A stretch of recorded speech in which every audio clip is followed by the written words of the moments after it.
Simulan na natin ang balitaan. Narito ang malalaki at makabuluhang balita ngayong araw.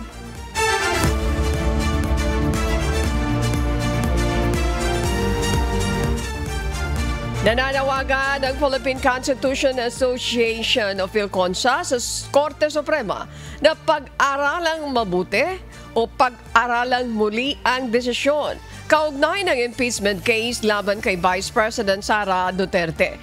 Ayon sa tagapanguna ng samahan na si former Chief Justice Renato Puno, magpapawalang saysay sa impeachment na eksklusibong kapangyarihan ng Kamara ang mga bagong patakarang isinulat ng Korte Suprema. Paliwanag ng PhilConsa, kailangan ng matindi na pagsusuri ang mga desisyon ng Korte Suprema na nakakaapekto sa hatian ng kapangyarihan ng pamahalaan. Dahil sa maliit na pagkakamali, maaaring magdulot ng malaking pinsala sa saligang batas. Hinigayat din ng grupo ang Korte Suprema na ripasuhin ang mga basihan ng desisyon nito upang matiyak na nakabatay sa katotohanan. Dagdag pa ng PhilConsa, nababahala rin ito sa paglalagay ng mga bagong panuntunan na kailangan umanong sundin ng Kamara para sa pag-uumpisa ng impeachment complaint. Paglabag umano ito sa probisyon ng saligang batas kung saan nakasaad na eksklusibong kapangyarihan ng Kamara ang pagsisimula ng impeachment. Malinaw na hindi maaaring gumawa ng mga patakaran ang Korte Suprema para sa Kongreso sa parehong paraan. Hindi rin maaaring magtakda ng mga patakaran ang Kongreso na susundin ng Korte Suprema sa pagdidesisyon ng kaso. Hataw Balita ngayon! Nagsagawa ng radio challenge ang Philippine Coast Guard sa Shangyang-Hong 05. Isang Chinese research vessel na namataan sa baybaying sakop ng Santa Ana, Cagayan nitong Sabado. Hindi naman tumugon ang barko ng China. Isinagawa ng PCG ang challenge sa kanilang Maritime Domain Awareness Patrol. Ayon sa PCG, umalis ang research vessel ng China mula sa Guangdong Province noong June 5 patungong West Philippine Sea. Pumasok ito sa exclusive economic zone ng Pilipinas noong June 7 sa layong 130 nautical miles na baybayin ng Burgos, Ilocos Norte. Habang lumabas ito ng EEZ ng Pilipinas noong June 9 pero muling pumasok noong July 31st. Kahapon namataan na naman ng Shangyang-Hong 05 sa layong 86 nautical miles sa Calayan, Cagayan. Patuloy na babantayan ng PCG ang karagatang sakop ng Pilipinas. Hataw Balita ngayon! Ikinatuwa ng Department of Energy ang naging ruling ng Supreme Court sa income tax ng private contractors ng Malampayan Natural Gas Project. Sa desisyon ng Supreme Court noong July 30, binaliktad nito ang charges na ipapataw dapat sa Shell Philippine Exploration Chevron Malampaya LLC at PENOC Exploration Corporation dahil sa umano'y mga hindi bayad na buwis. Ang nakapaloob na sa share ng gobyerno mula sa kita ng proyekto ang income taxes ng mga contractor. Ayon kay Energy Secretary Sharon Green, mas makaka-attract ito ng mas maraming investor dahil alam na nila ngayon ang sistema. Ang Malampaya ang pinagkukunan ng nasa 20% na supply ng enerhiya sa Luzon. Hataw Balita ngayon! Naghain ang panukalang batas sa Senate Minority Leader Vicente Sotto III para buuin ng Presidential Drug Enforcement Authority upang tugunan ang kampanya kontra iligal na droga.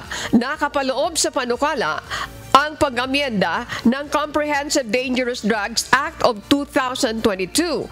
Layon din itong pag-isahin ang 4 major programs sa paglaban sa iligal na droga, ang enforcement, prosecution, prevention at rehabilitation.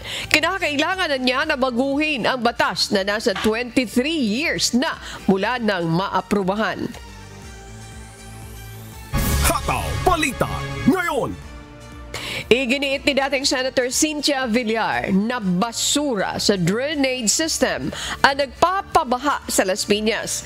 Kumpiyansa ito na maayos sa magpapatupad ng flood control projects sa syudad. Kasunod ito ng pagtukoy ni Pangulong Bongbong Marcos Jr. sa mga issue ng flood control sa kanya ika-4 na State of the Nation Address o SONA. Ayon sa dating senador, taon-taon ay nagbibigay siya ng pondo para sa magsasayos ng mga ilog sa lungsod. Ito anya ang dahilan kaya hindi ito gaanong binabaha kumpara sa ibang lugar. Kami wala kaming problema sa baha. If ever merong nag-overflow lang, nagma-malfunction yung mga kanilang mga drainage system. Kasalanan ng mga tao yun kasi nilalagyan nila ng basura yung drainage system nila. Hindi na yun kasalanan ng gobyerno. Hataw Balita ngayon. Umakyat na sa 38 ang bilang ng mga naitalang nasawi dahil sa nagdaang mga bagyong Krising, Dante, Emong at Habagat batay sa pinakabagong situational report ng National Disaster Risk Reduction and Management Council o NDRRMC. 3 sa mga ito ang na-validate na ng ahensya habang patuloy pang bina-validate ang 35. Bukod dito, nasa 33 naman ang napaulat na insured habang nasa 8 ang nawawala. Hataw Balita ngayon. Umaasa ang Commission on Elections sa COMELEC na magpaparehistro ang nasa kalahating milyon mga kabataan na first-time voter na nagpapatuloy na 10 araw na voter registration para sa barangay at sangguniang kabataan elections sa BSKE. Para sa poll body, kahit 10 araw lang, ang registration ay mahalaga ito para sa mga kabataan na unang beses boboto. Ikinatuwa naman ng ahensya ang resulta ng unang araw na voter registration sa buong bansa noong Biyernes, August 1. Ayon sa COMELEC, marami ang pumunta sa kanilang tanggapan satellite registration at maging sa Register Anywhere program o RAP dito sa Metro Manila. Tandaan ng lahat, ang SK ay nagsisimula sa edad na 15. Kung wala pong registration ng COMELEC, wala pong makakaboto na 15 to 17 years old. Kaya po kahit may iksi na panahon, minarapat namin na magkaroon ng registration. Hataw Balita ngayon. Inaprobahan ng Kagawaran ng Edukasyon ang pagtaas ng taunang Teachers Salary Subsidy o TSS para sa mga kwalipikadong guro sa pribadong paaralan. Mula sa dating 18,000 piso ay magiging 24,000 na ito simula sa school year 2025-2026. Ang hakbang na ito ay alinsunod sa direktiba ni Pangulong Ferdinand Marcos Jr. na itaguyod ang patas at di kalidad na edukasyon na binanggit niya sa kanyang ika-4 na State of the Nation Address o SONA. Ayon kay Education Secretary Sonny Angara, layunin ng dagdag na subsidiya na mabawasan ang agwat ng sahod ng mga guro sa pampubliko at pribadong paaralan. Ang TSS ay bahagi ng GASP program na tumutulong sa lisensyadong full-time na guro sa Education Service Contracting o ESC participating schools na nagtuturo ng hindi bababa sa 3 oras kada linggo. Hataw Balita ngayon. Imbes na cash transfer mula sa Pantawid Pamilyang Pilipino Program o 4Ps, nais ni Senator Erwin Tulfo na palitan ito ng puhunan para sa negosyo. Ito ang nakikitang solusyon ng senador na siya ring chairman ng Senate Committee on Social Justice, Welfare and Rural Development sa umano'y pang-aabuso sa 4Ps. Kahit naman niya mga 4Ps members ang tatanungin, mas nais-an niya na mga ito ang mabigyan sila ng puhunan. Planoan niya ng senador na sabihin ito kay Pangulong Ferdinand Marcos Jr., ang Department of Social, Welfare and Development Secretary Rex Gatchalian sa kanilang magiging pagpupulong na hindi pa binanggit ang petsa kung kailan. Hataw Balita ngayon. Ire-recommenda naman ng Department of Agriculture kay Pangulong Ferdinand Marcos Jr. na ipamahagi na ang mga nasabat ng Bureau of Customs na frozen galunggong mula naman sa pier sa Maynila at Subic. Lumabas sa pagsusuri ng Bureau of Fisheries and Aquatic Resources na ligtas pa itong kainin ng tao. Ayon kay Department of Agriculture, Secretary Francisco Tio Laurel, mas kailangan ngayon ang pamamahagi nito, lalo na at mayroon mga komunidad na naapektuhan ng nagdaang mga kalamidad. Nasa 7 container van ang naglalaman ng smuggled galunggong at kaya nitong mabigyan ng tig-1 kilo ng isda ang nasa higit 200,000 na mga pamilya. Hataw Balita ngayon. Umabot na sa 186 ang kaso ng leptospirosis sa Quezon City mula Enero hanggang July 31st, 2025. Ayon sa Quezon City Epidemiology and Surveillance Division, mas mataas ito ng 12% kumpara noong nakaraang taon. Karamihan sa mga kaso ay may exposure sa baha o kontaminadong tubig. Nag-aalok naman ang lungsod ng libreng doxycycline sa 66 na health centers at ipinapayo rin na agad magpatingin sa doktor kung may symptoms gaya ng lagnat, pananakit ng katawan o paninilaw ng balat o mata.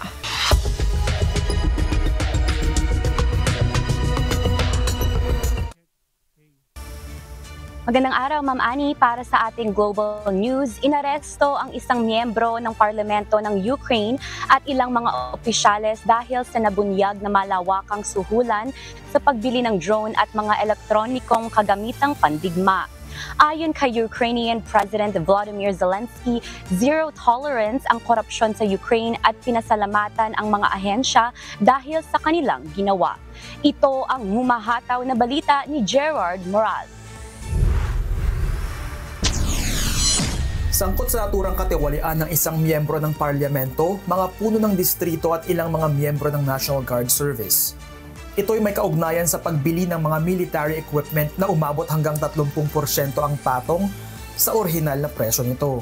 Sinabi ni Zelensky na hindi nito kukonsintihin ang katiwalian at pinuri ang mga investigador sa pagsisiwalat ng naturang korupsyon. Kamakailan lamang ay naharap ang administrasyon ni Zelensky hinggil sa usapin ng korupsyon. Matatanda ang ipinasabatas na nagtatanggal ng kapangyarihan sa mga anti-corruption agencies na sinasabing upang maalis ang impluwensya nito mula Russia. Dahil dito, marami ang nagprotesta at nagpahayag ng pagtutol sa naturang batas at sinabing magpapahina ito sa laban ng bansa sa katiwalian. Dahil sa public pressure, napilitang aprubahan ng parlamento ang bagong batas matapos ang 9 na araw na nagbabaliktad sa naunang inaprubahang batas. Ang naturang hakbang ay tinanggap ng mga Ukrainians at pinuri ng European Union. Nagpapatunay umano ito na seryoso ang pamahalaan sa pagsawata nito laban sa korupsyon. Gerard Moral, humahataw sa balita ngayon.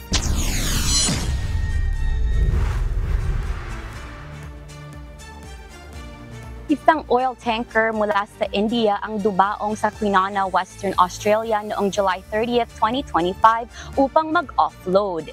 Ikinababahala ito ng Australia sapagkat hinihinalang galing sa Russian oil ang laman nitong langis. Ito ang humahataw na balita ni Danny Delieva. Ang crude oil tanker na si Paris ay naglalayag sa ilalim ng watawat ng Greece. Mula sa Jamnagar Refinery ng India ay dumaong ito sa Kwinana, Western Australia at pinaniniwala ang may kargang langis na galing sa Russian crude. Tinatayang 90% ng langis na inaangkat ng Australia mula sa India ay galing sa Jamnagar Refinery. Isa ang Australia sa nagpataw ng iba't ibang sanksyon laban sa Russia dahil sa giyera nito sa Ukraine, kasama na ang importasyon ng krudo nito. Subalit ayon kay WA Defense Industries Minister Paul Papalya, tila nalulusutan ng Russia ang sanksyon sa pamamagitan ng intermediaries. Pahayag ng Center for Research on Energy and Clean Air o CREA, tinatayang nakapag-import ang Australia ng $650 million o 1 billion Australian dollars na halaga ng oil products mula sa India sa pagitan ng January at April 2025. Tinawag ng mga protestor na blood money ang pag-angkat ng langis mula sa India at hiniling ang agarang pagpapahinto nito. Danny Delieva, humahataw sa balita ngayon.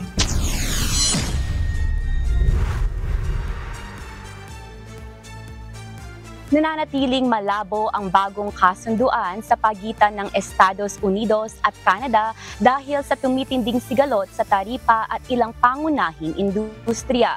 Babala ng punong negosyador ng Canada, posibleng abutin pa ng ilang linggo bago ito mapagkasunduan sa kabila ng pressure mula sa White House. Mula sa Grand Prairie, Canada, may humahataw na balita si Jeffrey Reyes live.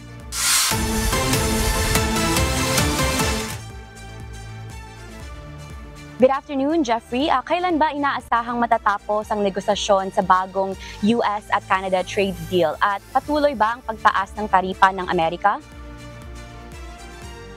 Yes, magandang araw, Arlene. Itinaas ni Pangulong Trump ang taripa sa mga produktong galing Canada mula sa 25% patungong 35%. Maapektuhan nito ang mga sektor tulad ng bakal, sasakyan at alumino.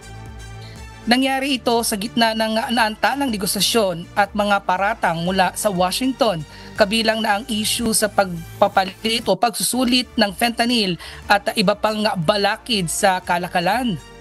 Sinabi ni Prime Minister Mark Carney na mahalaga ang mga pag-uusap para ayusin ang relasyon ng dalawang bansa, ngunit abinado siyang mabagal ang usad nito. Giit ng Canada na hindi sila papayag sa isang kasunduang hindi makatarungan sa kabila ng tumitinding pagkahati sa loob ng bansa kung gaano kalakas ang dapat na pagtutol. Ayon pa sa mga opisyal, magpapatuloy ang mga pag-uusap sa mga susunod na linggo na may posibilidad na pagpupulong sa buwan ng Agosto. Samantala, Orlin, babala ng mga negosyante na nanatiling marupok ang ekonomiya ng Canada sa gitna ng hindi tiyak na kalagayan. Balik sa iyo. Oo, Jeffrey, very top of mind itong tariff since the start of the year dito sa Canada. Kung magtutuloy-tuloy ang taripa, ano bang maaaring epekto nito sa ekonomiya ng bansa? Malaki ang posibilidad o epekto lalo na sa industriya gaya ng bakal, aluminyo at sasakyan na tahasang tinatarget ng Washington. Bagamat mahigit 90% ng export ng Canada ay duty-free, ang mga sektor na ito ang haligi ng paglago at empleyado sa bansa. Kung hindi agad mareresolba ang negosasyon, maaaring lalong lumala ang tensyon at manganib ang stabilidad ng ekonomiya ng Canada. Arlen. Ayun, kaya very important talaga ang update na ito. Keep us posted. Salamat, Jeffrey Reyes mula sa Grand Prairie, Canada. Hataw Balita ngayon! Nakipagkita si United States Special Envoy Steve Witkoff sa mga pamilya ng mga Israeli hostages sa Tel Aviv, Israel. Isiniwalat nito ang plano ng US na mapalaya ang lahat ng bihag ng Hamas. Ito ang humahataw na balita ni Nico Chicano.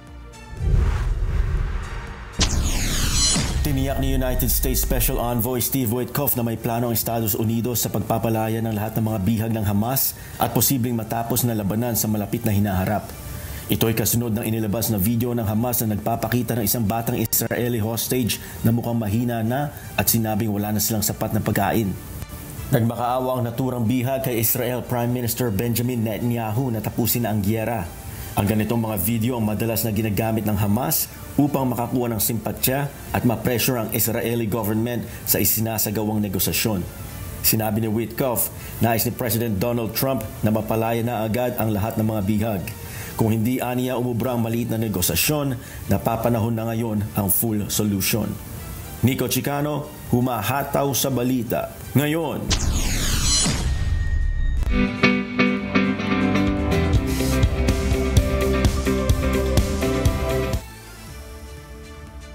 Magsasagawa ng isang embassy outreach mission sa Gloucester, United Kingdom sa August 9.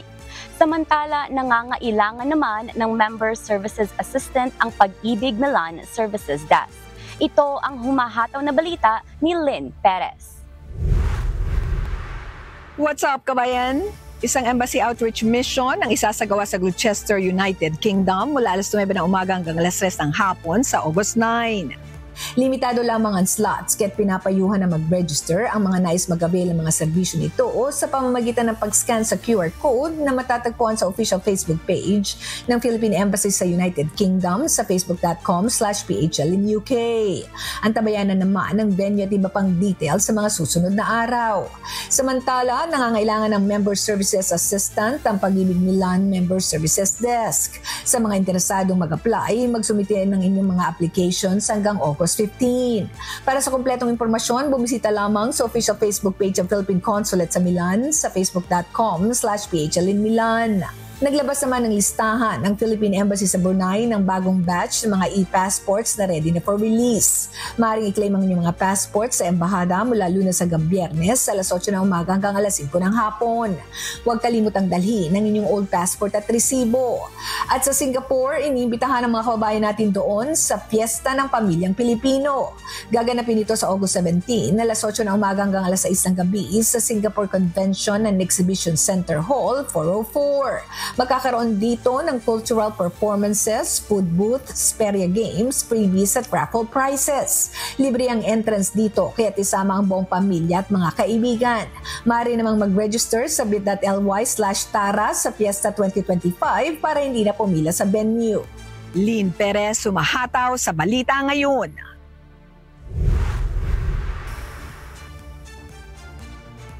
At yan po ang mga balita mula sa iba't ibang panig ng mundo. Mula rito sa Toronto, Canada, ako si Orlin Quijano. Magandang araw.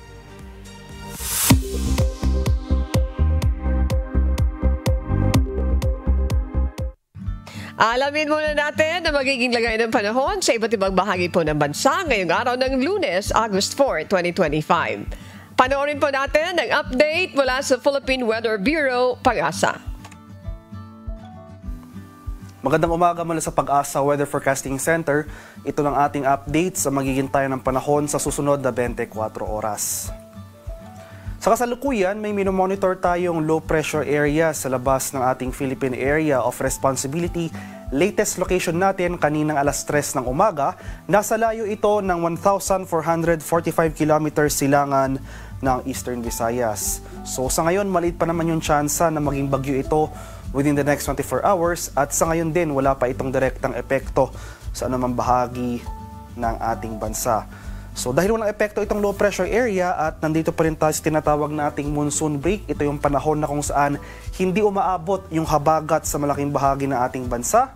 Itong southwest monsoon pala ay umiiral dito sa area ng extreme northern Luzon. Pero since nasa monsoon break pa rin tayo, ay makakaranas pa rin tayo ng mainit at palinsangang panahon sa Metro Manila at malaking bahagi ng Pilipinas. Pero nandyan pa rin yung mga tsansa ng mga pulupulong pag-ulan na may pagkulog at pagkilat na dulot ng thunderstorms, especially sa hapon at sa gabi. Para naman sa magiging lagay ng ating panahon ngayong araw dito sa Luzon, kaya for Metro Manila and the rest of Luzon, magpapatuloy nga itong generally fair weather ngayong araw. So bahagyang maulap hanggang sa maulap na papawirin ang ating inaasahan at sasamahan lamang yan ng mga biglaan at panandaliang pag-ulan na dulot ng thunderstorms. Yung mga pag-ulan na dulot ng thunderstorms na ito kadalasan nangyayari sa dakong hapon o sa gabi. Para naman sa areas ng Palawan, Visayas at sa Mindanao, hindi rin umaabot yung habagat sa mga lugar na ito. Kaya asahan na rin natin itong fair weather. So tulad sa Luzon, magpapatuloy itong mainit at maalinsangang panahon over these areas. Magdala pa rin tayo ng payong, pananggalang yan sa init ng araw. Simula umaga hanggang sa tanghali at pananggalang naman yan sa mga biglaang pag-ulan sa hapon hanggang sa gabi. So asahan natin ang mataas sa tsansa ng thunderstorm activity, especially dito sa area ng Mindanao.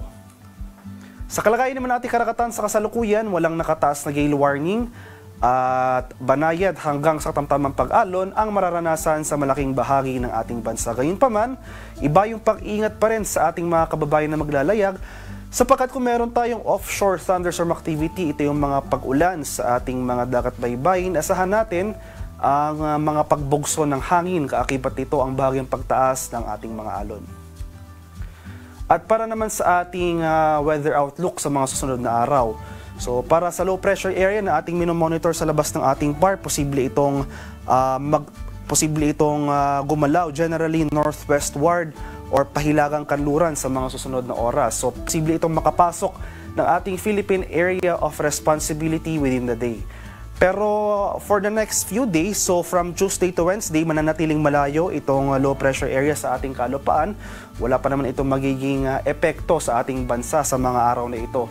So sa araw ng Martes hanggang sa Miyerkules, magpapatuloy itong fair weather, maaliwalas sa panahon sa malaking bahagi ng Pilipinas. So magpapatuloy ngayong mainit at malinsangang panahon at yung mga tsansa ng mga biglaan at panandaliang pag-ulan na dulot ng thunderstorms. Pero pagsapit ng Thursday to Friday, dahil patuloy ngayong paglapit nitong low pressure area sa ating kalupaan, posible tayong makaranas ng mataas na tsansa ng mga kaulapan at mga kalat-kalat na pag-ulan, pagkulog at pagkilat sa silangang bahagi ng Southern Luzon at Visayas area. So itong area ng Bicol Region, Eastern Visayas, possible sa mga araw na ito, Thursday to Friday, makakaranas na tayo dyan ng mga kalat-kalat na pag-ulan. Possible as early as Wednesday afternoon to evening, magsisimula ng mga kaulapan over this area. So, patuloy tayong umantabay sa mga future weather updates na ipapalabas ng Pag-asa ukol sa papalapit na sama ng panahon na ito. And in the case nga pala na maging bagyo ito sa mga susunod na araw, ay Fabian ang susunod nating ipapangalan sa posibleng potential na sama ng panahon na ito. So patuloy nating i-monitor itong low pressure area na papalapit. So muli, low chance na maging bagyo for the next 24 hours, pero patuloy yung pag-monitor natin para sa tropical cyclone development sa mga susunod na araw. Ang haring araw sa Kamaynilaan ay sisikat mamayang 5:40 ng umaga, lulubog naman mamaya sa kanap na 6:24 ng hapon. At para sa karagdagang impormasyon tungkol sa ulat panahon ay maaring i-follow kami sa aming social media accounts at DOST_Pag-asa. Mag-subscribe na rin kayo sa aming YouTube channel sa DOST Pag-asa Weather Report at palaging bisitahin ang aming official website sa pag-asa.dost.gov.ph at para ma-access yung mga rainfall advisories or thunderstorm advisories na ini-issue ng ating Pag-asa Regional Center sa ating mga lokalidad, ay maaring bisitahin rin ang official website ng panahon.gov.ph. At napanood po natin ang update mula kay Pag-asa Weather Specialist Daniel James E. Villamil. Tandaan po, sa bawat araw na ating nasisilayan, tayo'y magpasalamat sa Diyos na may lalang.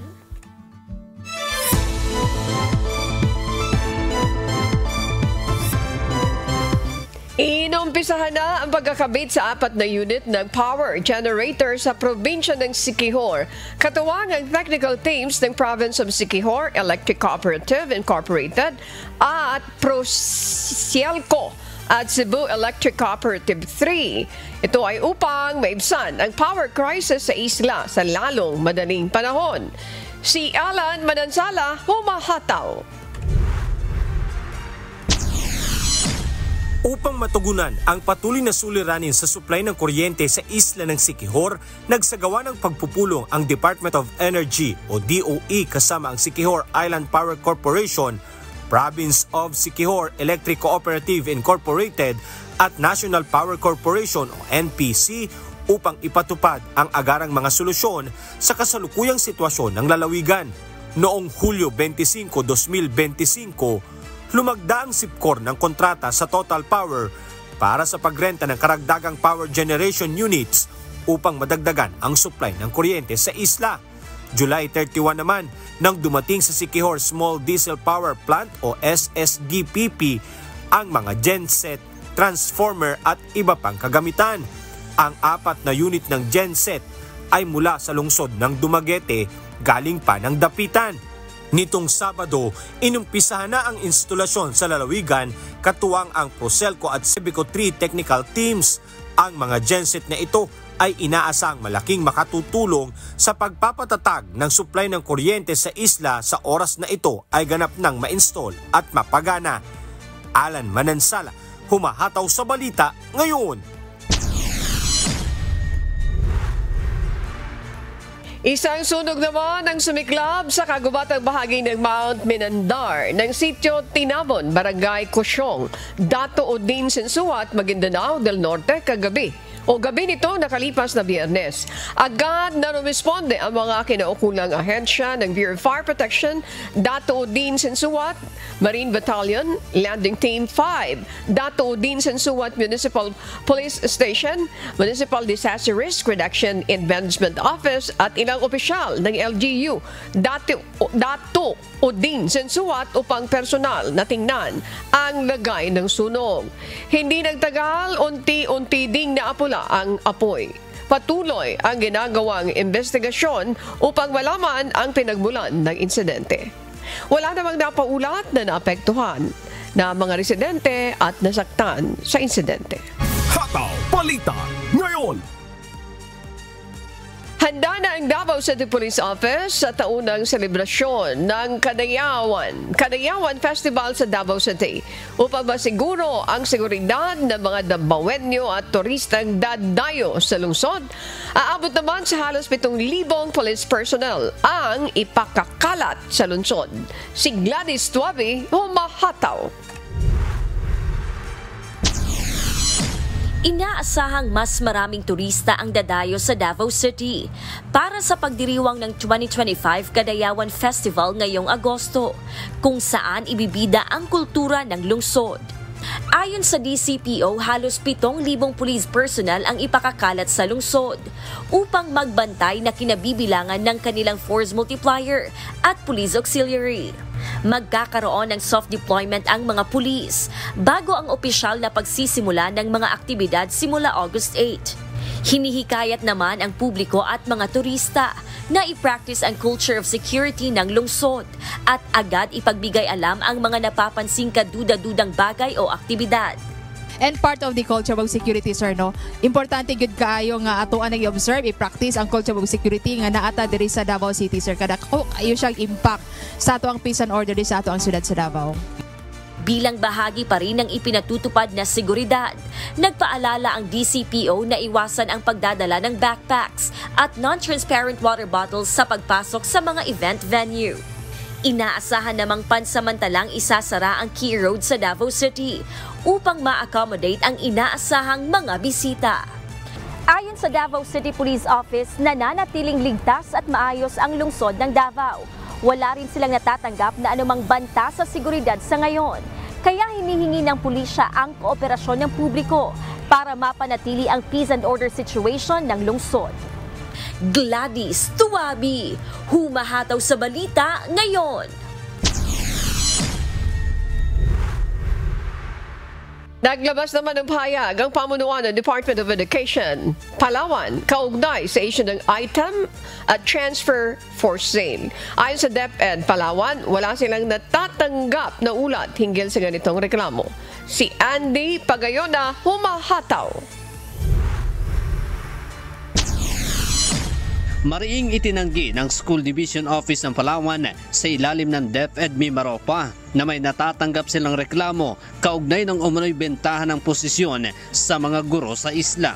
Ito'y bilang tugon sa resolusyong planong ihain ng Sangguniang Panlalawigan na humihiling kay Education Secretary Sani Angara na suspindihin ang kasalukuyang School Division Superintendent ng Palawan. Tinalakay kasi sa sesyon itong Martes ang alegasyon ng bentahan ng posisyon sa dibisyon. Ayon sa kagawaran, walang kasong nakabinbin ang School Division Superintendent na pwedeng maging pagbasihan ng suspensyon nito. Sinabi pa ng DepEd na kung haka-haka lamang ang magiging batayan sa pagsuspindi ay lumalabag umano ang mga ito sa due process na itinatadhana ng konstitusyon. Kung sakali naman umano na nasasangkot ito sa kontrobersyal ay may tamang ahensya na gagawa nito para maipatupad ang tamang batas. Andy Pagayona, humahataw sa balita ngayon. Binigyang pagkilala ng Philippine National Police Regional Office 5 ang mga kawani ng kanilang hanay pati na ang mga stakeholders at pribadong sektor na naging katuwang sa pagpapanatili ng kapayapaan sa rehiyon. Ang members, Church of God International o MCGI, ay kabilang sa binigyan ng natatanging pagkilala dahil sa suporta nito sa PNP para maabot ang pamayanan tungo sa hinihinging kapayapaan. Si Ryan Salatandol, humahataw. Sa isinagawang culminating ceremony ng 30th Police Community Relations Month ng PNP Regional Office 5 sa Brigadier General Simeon A. Ola sa Legazpi City, Albay, dito binigyang pagkilala at pagpapahalaga ng Pro 5 ang ilang PNP personnels at mga pribadong sektor dahil sa walang sawang pagbibigay tulong at tumutuwang upang mapanatili at maabot ang kapayapaan sa mga komunidad. Napaka-importante na meron tayong collaboration and coordination and constant relationship dito sa ating mga community. Kaya tinawag nating police community relations. Kasi hindi rin kaya ng kapulisan natin kung wala itong mga nakapaligid sa ating mamamayan. Hindi naman nawawala ang Members Church of God International o MCGI sa binigyang pagkilala ng pulisya sa rehiyon dahil sa walang sawang pagsuporta nito sa mga aktibidad ng Kasurugkap sa Bicol upang maabot ng serbisyo ang ating mga kababayan kahit sa mga sulok na lugar ng Kabikulan. Ang pagtutulungan ng pambansang pulisya, komunidad at pribadong sektor ay mahalaga upang makamit ang kapayapaan. Pangako naman ng MCGI na patuloy na magsisilbi at tutulong upang makamit ang kapayapaan sa komunidad. At sa ganitong pagkilala ng pambansang kapulisan natin dito sa effort na ginagawa ng MCGI na alam naman po natin sa tulong at awa ng Diyos, ito ay pagsisikap ni Kuya Daniel, ang mangangaral natin, ang umaakay sa atin sa MCGI para tayong lahat ng mga magkakapatid sa MCGI matuto, magkasama-sama, magkatulong-tulong sa paggawa ng lahat ng kabutihang gusto ng Panginoong Hesukristo na magawa natin. Kung ano po ang sa tulong at awa ng Diyos ay ipagkakaloob pa sa ating mga magkakapatid sa pamamagitan ng iniaaral ni Kuya sa atin, makakaasa ang ating pambansang kapulisan sa patuloy na pakikipag-ugnayan natin sa kanila at kung ano ang pwede pang magawa nating kabutihan, maitulong natin sa kanila at hindi lamang sa kanila kundi sa kanilang pamilya at sa mga kapwa-tao nating nasasakupan nila. Nagpapasalamat rin ako dahil nakita natin yung taus-pusong pagtulong natin, especially sa spiritual na natin dito makapagserbisyo tayo sa ating mamayan. Pero ang natin priority rin natin is to serve God and country. Ayon sa PNP at MCGI, mananatili ang collaboration efforts ng dalawa upang ang bawat serbisyo publiko na kinakailangan sa isang lugar ay maiparating at maipangaral ang salita ng Diyos para sa mapayapa at maunlad na komunidad sa Bicol Region. Ryan Salatandol, humahataw sa balita ngayon.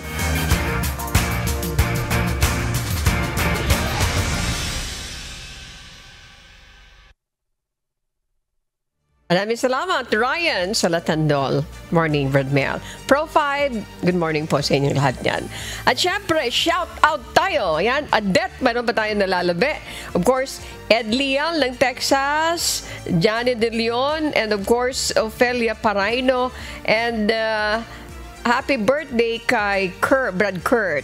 And of course, mga kasambahay, batiin ko Lourdes Navera Bras family, diyan naman po sa Canada, at Apostol family diyan naman po sa New Jersey. Ayan. Thank you! Shout out na tayo! Olan, Marvin, JL, Justin. Angat mo na. Joshua, Sam, Conrad, George, si Bardalosa. Happy 17th birthday, Alicia Lorenzo. At 13th birthday naman kay Janina Montemayor. Ayan. Shout out dito kay Marvin, of course dito kay Justin, nabati ba natin? Adet, maraming salamat, and Miss Jaisel, kasama natin dito si Ian. Mga kasama naman natin diyan sa diyan sa IT department. Maraming salamat. Aryan, nandiyan ba si Aryan? Of course si Chrislen, and of course nariyan naman si Luel, Joy, and Ronald. Mga kasama natin sa social media, Floor. Ayan, Floor. And of course, mga kasama natin sa GMK, nakahanda na sila. Si Ana, and of course, si Moy. Thank you. Si Brad Rene. Ayan, good morning po sa inyo. Mga kasambahay, sa lahat po na nating nakakasama, ayan, syempre, Bernie, si Alex, ayan, si Rome, at saka si Josa, sa inyong lahat. Maraming salamat, Paraon. Shout out po. Sino yung Montemayor na yan? Birthday?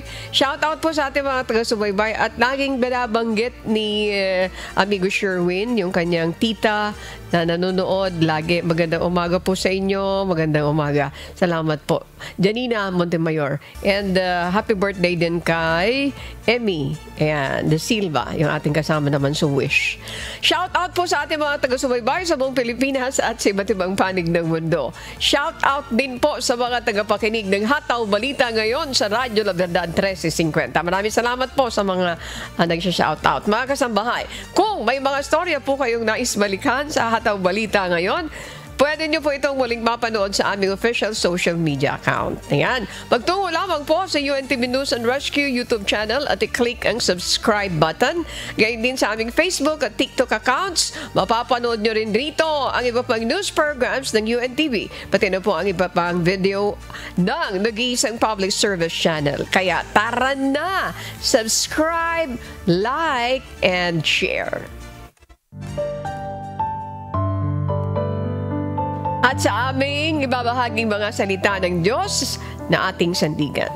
Mula naman po sa Kawikaan 1:23. Magsibalik kayo sa aking saway. Narito, aking ibubuhos ang aking espiritu sa inyo at ipakikilala ko sa inyo ang aking mga salita.